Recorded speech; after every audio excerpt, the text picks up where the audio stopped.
সেই বুখারীর 6116 নম্বর হাদিস, হযরতে আবু হুরায়রা রাদিয়াল্লাহু আনহু থেকে বর্ণিত। তিনি বলেন, আন্না রাজুলান জাআ ইলা রাসূলিল্লাহি সাল্লাল্লাহু আলাইহি ওয়া আলিহি ওয়াসাল্লাম ফাকাল আউসিনি। একজন লোক আল্লাহর হাবিবের মোবারক দরবারে আসলেন, এসে বললেন, ও নবী, আপনি আমাকে আদেশ করেন, নসিহত করেন, ওসিয়ত করেন, অ্যাডভাইস দেন। নবীজি বললেন, লা তাগদাব, তুমি রাগ করো না।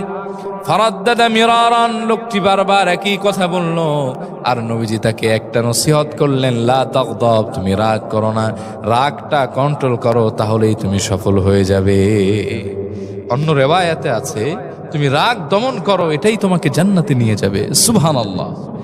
এই হাদিসের ব্যাখ্যা এসেছে, সাহাবী এসেছিলেন এটা জানতে যে কোন পদ্ধতিতে সহজে সফল হওয়া যায়। রাসূলুল্লাহ একটা ফর্মুলা বলে দিয়েছেন, রাগ করো না, ইগো কন্ট্রোল